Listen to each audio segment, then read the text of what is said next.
Stop right there. Yeah, you. If you like all things entertainment, current events, or Hollywood, then look no further. Creator to Creators, hosted by director Meosha Bean of Horror Noir, interviews filmmakers and creatives from around the world. Join in on the fun, guest celebrities, and informative information to have as a creator. Hit subscribe and stay connected to Creator to Creators. Hi, guys. Welcome to another episode of Creators to Creators today. Today, we have a special guest. Hey, this is Jimmy Mallia. Welcome to the show. I love that name. It's a great name. Thank you. I'm kind of stuck with it. So, I love it. I always like to go back to the beginning, our childhood. And I always say, when we were kids, like the things, our habits, the things that we are into kind of follow us as we're become adults. So tell me a little bit about your childhood, and then also kind of how did you get into music? How did that happen?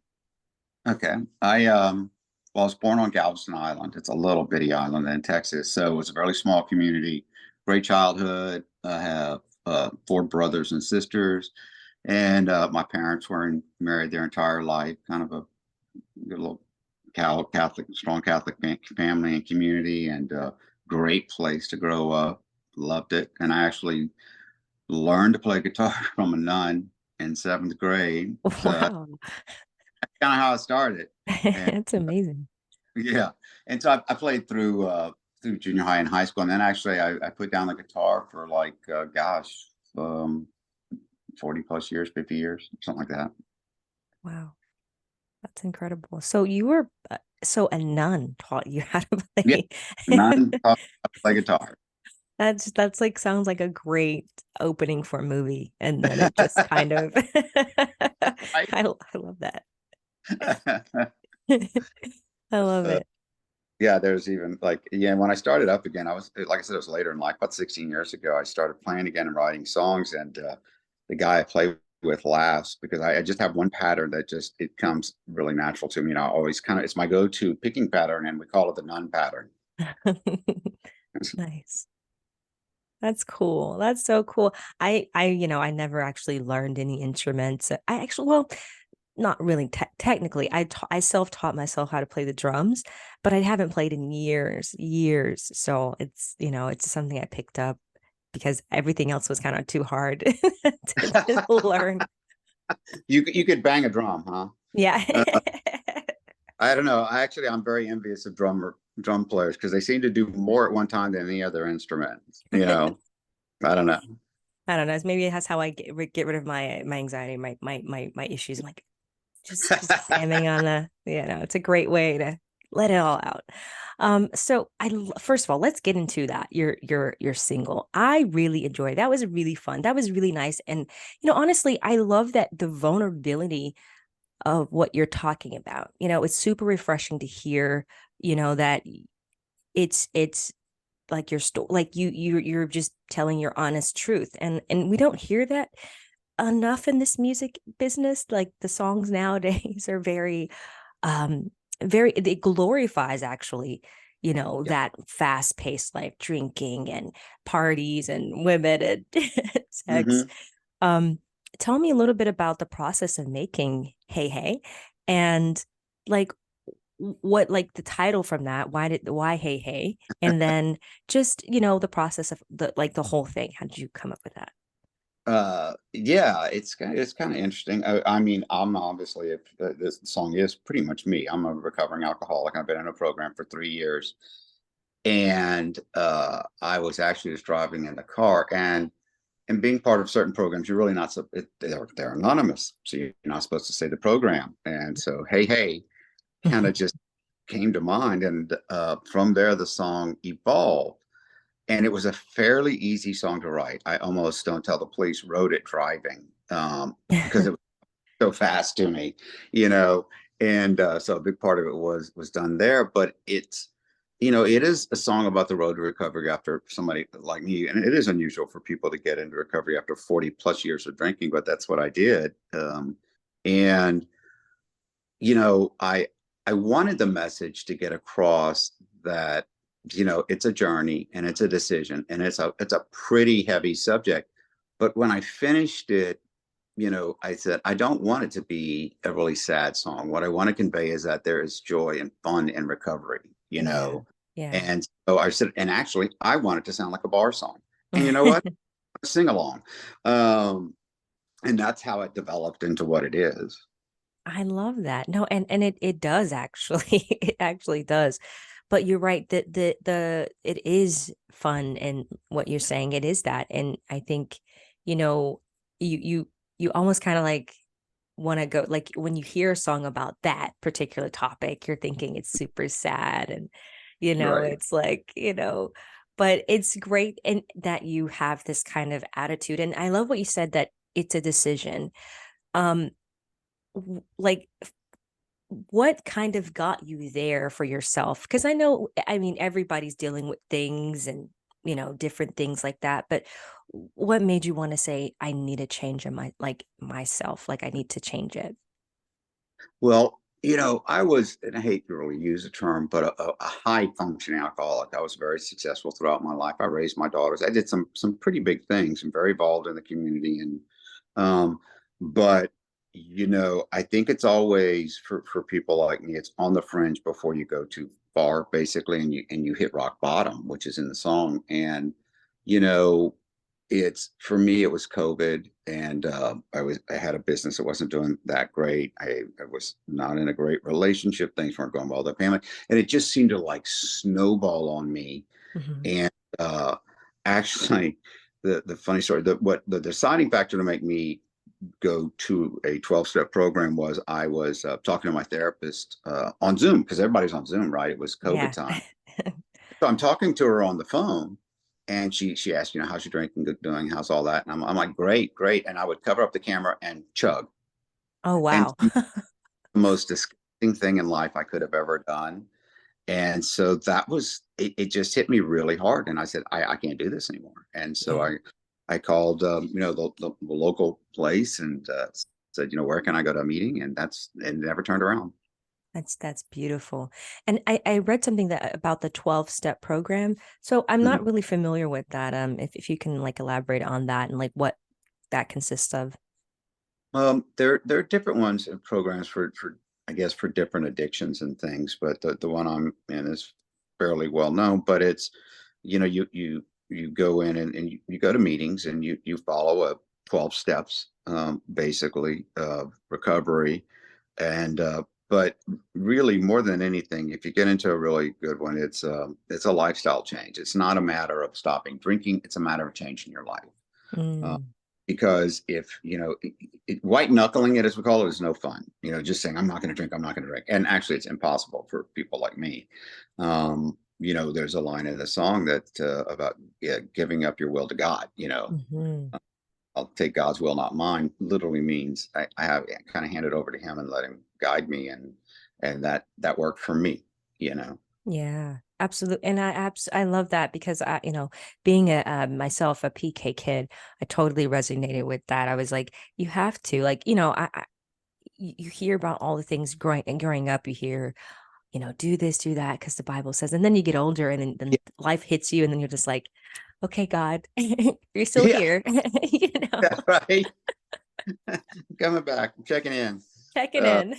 Yeah, I know exactly, and not that the program is necessarily, yeah, it's a spiritual program, I will say, and not a religious program, and so Nice. it gives people the freedom, to whatever their higher power is, as they Hmm. call it, say God. Some people say higher power, but that's your choice. But the real issue is, if you can't do it alone. If you could, you would have.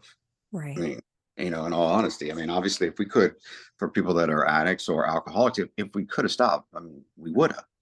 Yeah. We only want to usually when we hit rock bottom, because life is just so bad. Yeah. That's really interesting. Is that a human thing? I'm still trying to understand that, like it's like we you hear your parents, or someone, like your therapist, it's like or even if you don't, because growing up there was a myth, like therapy is not a good thing. Mhm. Don't go to therapy. It's like you have Right. problems. And then you get older and you're like, no, actually it's quite freeing and you need it. It's super necessary, because if you know, it's unfortunate that humans have to hit rock bottom to learn versus Right. like actually get there. But I don't know. Maybe that's just how we're wired. I don't know. I Right. find The that interesting. has to be bad enough to change something that we really want to do. I don't know. Yeah, it's a mystery. Um, I love, you know, I love this song because I wonder, you know, and I'm just curious as an artist, do you feel like do you feel like the music overall is changing for the better, more in favor of the artist? Like, Mhm. because I mean, there's music coming out every day, you know, so it kind of, I'm sure the competition gets kind of like, whoa. So just like to get listeners, like what keeps you motivated to keep, you know, putting this stuff out? I mean, motivation really is hopefully what this song is doing, which is to touch people and to resonate with people, and that people can relate to it. Yeah. Uh, and hopefully find a message. Almost all of my songs are written from a personal perspective. A lot of them in kind of ballad forms, But I mean, I would almost say hopefully you could find meaning in any song. For me personally, and it's not to say that other artists shouldn't do the same, is if I'm going to write a song, yeah, I want some joyful ones and everything else, but I hope to have at least a message or something that people can take out of it.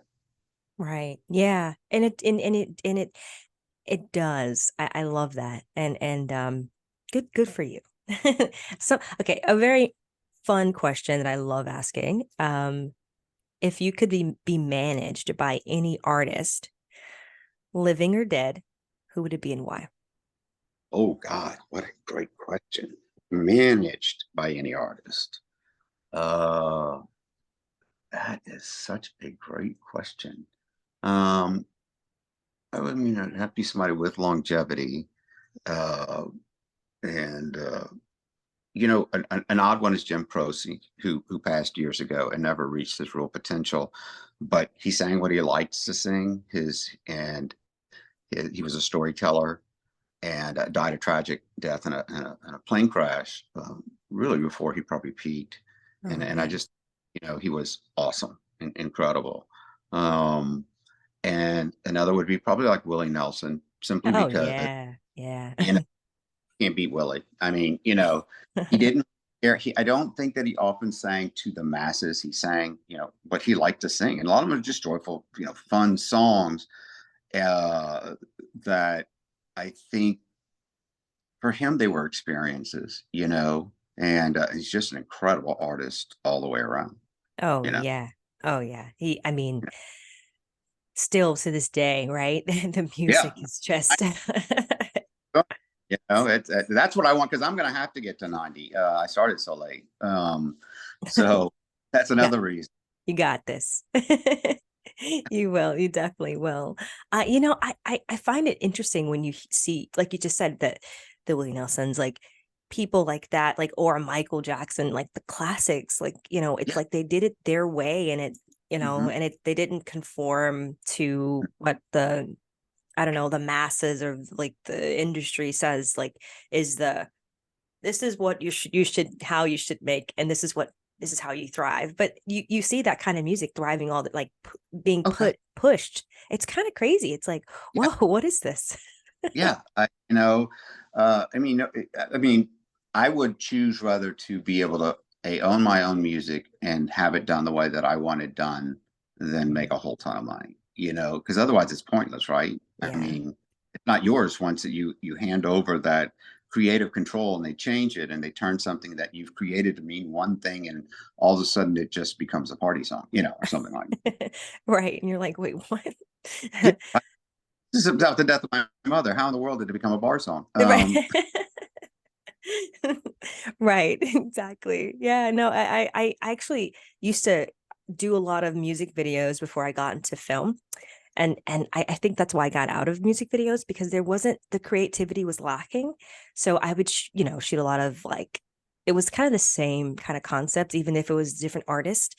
It's like Mhm. the party kind of, I'm like, is there anything else? And I mean, Right. I got to work with great artists like Billy Idol and things like that. I mean, it was rare, few and far between, but for the Mhm. most part, it's more saturated with just like the the kind of same thing. So I commend you for being like your own person. And I actually admire that. Like there is hope. Thank you. Definitely. Yeah. I may go down like that, but so be it, you know?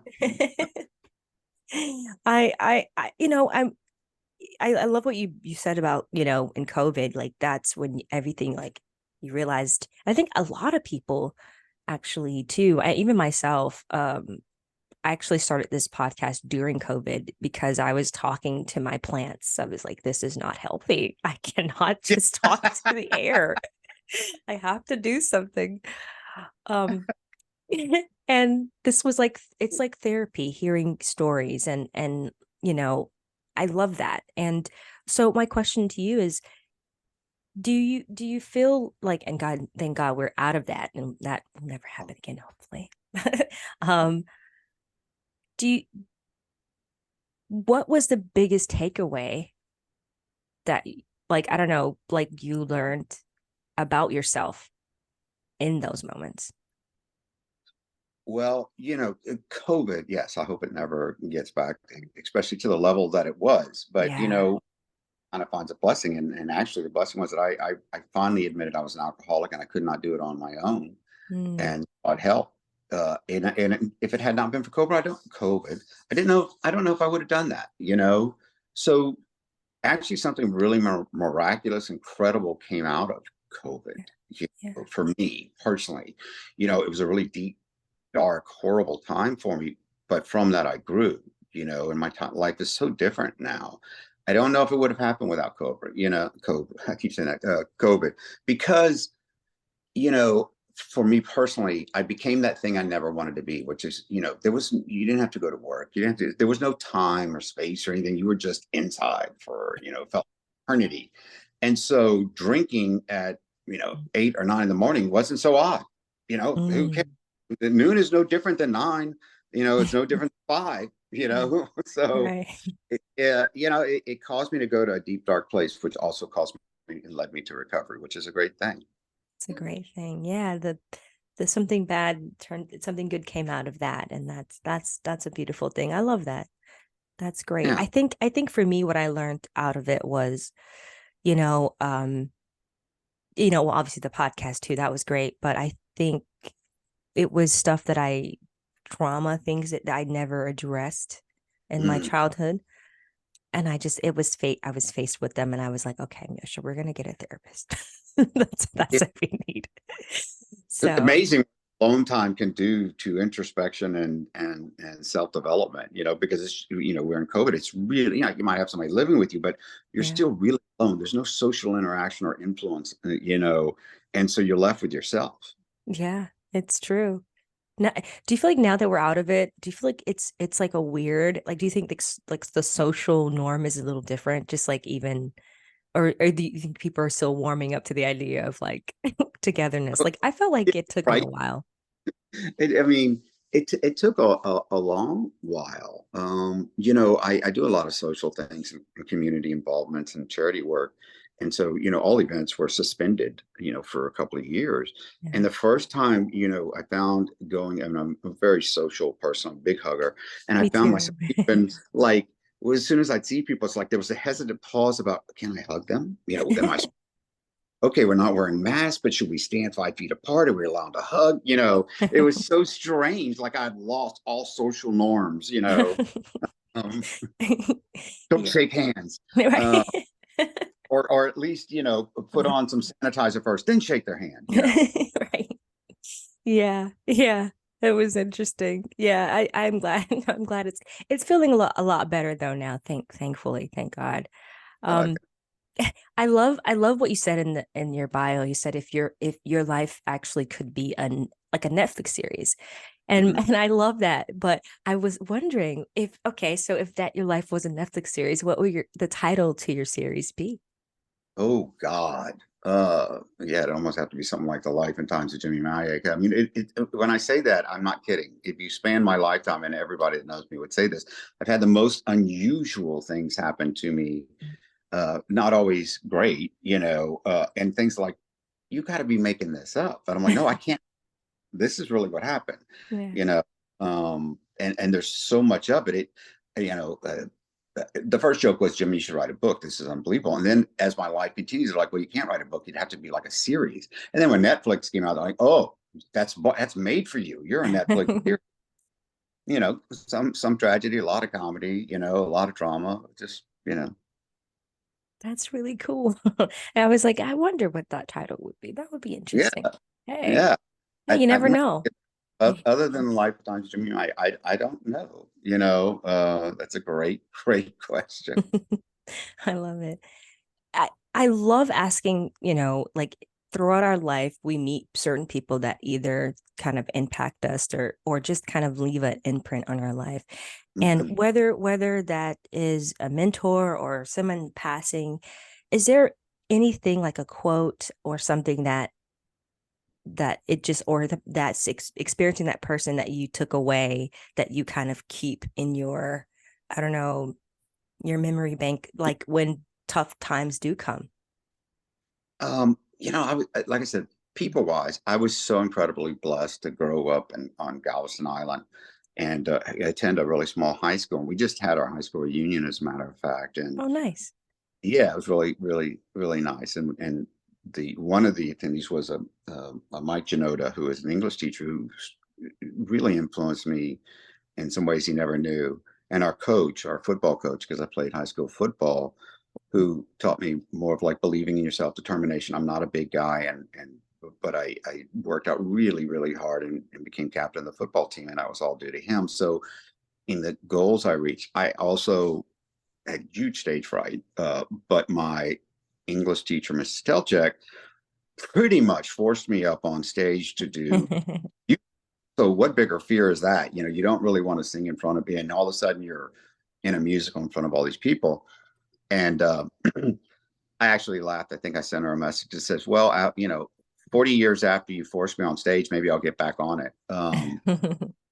you know so, and then we had a guy named Coach Stig, that was a huge influence on my life and many, many, many other kids in our high school. But I learned a quote that always stuck with me from my English teacher, Mrs. Telchek, and it's a Robert Frost poem, that a line is, two roads diverged in the woods and I chose the one less traveled by, and that has made all the difference. I love that. That's a good one. I like that quote. That's beautiful. Thank you for sharing that. That's cool. Yeah. I love asking this question too. This is one that it always changes, but there's no wrong answer. Well, that's good. I like those. The three levels of influence: money, power, and respect. And if you could choose one of those things, just one, which one would you choose and why? Respect.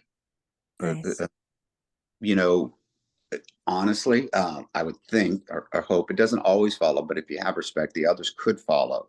With Mm, the other, it doesn't necessarily mean you would ever get to respect. You got can have money, power, and no respect, but you can never, if you have respect, there's a good chance you can have money and power if people believe in you, or at least you'll have the confidence of people, and respect by far is what I would try to attain. Absolutely. Absolutely. I love that. That's a great answer. Great answer. Um, for those listeners that are going to hear this, and maybe some who out there who maybe are experiencing, um, are going through what you went out of, and want to make a change in their life, what advice would you give them? Uh, First, you have to be willing. Without being willing to accept change and all that comes with it, the fear, the joy, whatever it might be, you have to be willing to whatever happens. Just like this venture into music for me, I have to be willing to accept it may go nowhere past releasing one song, and that will be it. And that is sort of my dream. But in other areas of life, especially when it comes to addiction and alcohol, without the willingness, you get nowhere. Willing to take advice, willing to to give it up to a higher being is pivotal to recovery. Yeah, I love that. You have to. I love that. Make a choice. Yeah, that's right. And be willing to do it. Thank you for that advice. Anything you have coming up? Any new music that you're working on that you'd like to share? Yeah, I'm gonna I think release one, if not two other ones. And the hardest part about all of this, because I have 20 plus songs sitting on the shelf or in my guitar case, ready to. Wow. So it's picking, and because they're all like children to you, and they all have a meaning and a special feeling, and and all of that. And so, I I started when I first started, I really did get caught up in the, well, what will people like kind of thing, like, and I just threw that away and said, what what has the most depth and meaning? And for me, Hey Hey was at the top of the list, but it wasn't in the beginning list. But I have a couple that are um well, I actually wrote one song, and it's really kind of funny because it is about the death of my mother, but I think it's a tribute to all mothers, and it's a really slow, endearing kind of song. But the funny thing is, my mother's not dead yet, and so it was a thought. What would it Ah. when my mom dies? What would I Mhm. think, and what would I remember her for? And so it's a really, I think, It's really beautiful. good. And I have another one called Uncle, and it's about an uncle of mine that when I was real little, about 6 years old, I called him Uncle, and everybody did, which is really kind of funny. His name was Elmo, Mhm. and he would take me around on Saturday mornings to. He was fairly wealthy and a very eccentric guy. And my mom had 5 kids, so anytime she could get one out of the house to go somewhere else, that was awesome. Uh, Right. but spend the night at my grandmother, my aunt, and my uncle all lived together in an old family home, and I'd spend a night, and wake up really early, and we would go see all the banks where he had his money. And most of my uncles worked there. It's a small town, and then we would go have lunch at what used to be Walgreens, so it's a diner, and with his girlfriend he dated for 40 years and never married, and he called her baby doll. It's a funny guy. And but after that, we would go to the bars, and he would Ah. bar to bar to bar, and he'd throw open the doors. And he was so proud of me. He had the most confidence and faith in me than anybody, and I take that with me now. And he'd say, "Kingfish is here," or "Hollywood is here," and he'd show me off. And I tried to play pool, and I wasn't tall enough to reach the table at 6, and so I just swiped the balls with a pool cue, and he'd slam them in the balls in a hole and go, "Hey, you did it, Kingfish!" And I get intoxicated, and on the way home, and it's in the song, I have to say, "Hey, Uncle, the light's red. Stop." Okay, Uncle, the light's green. Go. And we'd pull up to the house, and he'd go up and pass out, and I'd go play with whatever toy he bought me that day.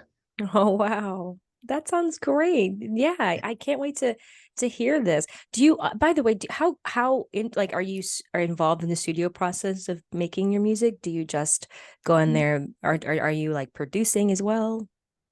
I got good question. Since I'm so new to this, I don't know what people will consider, but I pick out the instruments and Okay. which ones I played in every song, and where I want them played and how I want them played, the harmony that I want, if I want any. So I take suggestions, don't get me wrong, and some have worked out really well. Um, but mainly I really go from the vision in my head. Mm. But it's not to say when somebody comes up with, well, this might sound good, I'm like, okay, well, let's hear it. And I'm like, oh wow, that's awesome. Uh, yeah. So, but I would say very involved. Nice. Very cool. Yeah, no, it's great production. It sounds really, really good. And it just I played it in the house, and just the surround sound. I was like, ooh, yeah. Like it's very, very nice. Yeah. The step piano, it's a really unique piano, and Hey Hey, and it has a unique sound to it. And so for this particular song, we needed a stand-up piano because it makes that ballroom sound. Yeah. Not, Yeah. I don't want a classical sound piano. You don't even want a decent sounding piano, actually. You want, and the whole thing about Hey Hey, and me, even because I didn't know if I would be the person singing my songs. If I got them out and people sang them, I would be pretty happy. But for this particular song, uh, I'm not a great singer. I'm certainly nobody is ever going to turn and go, wow, that voice you did.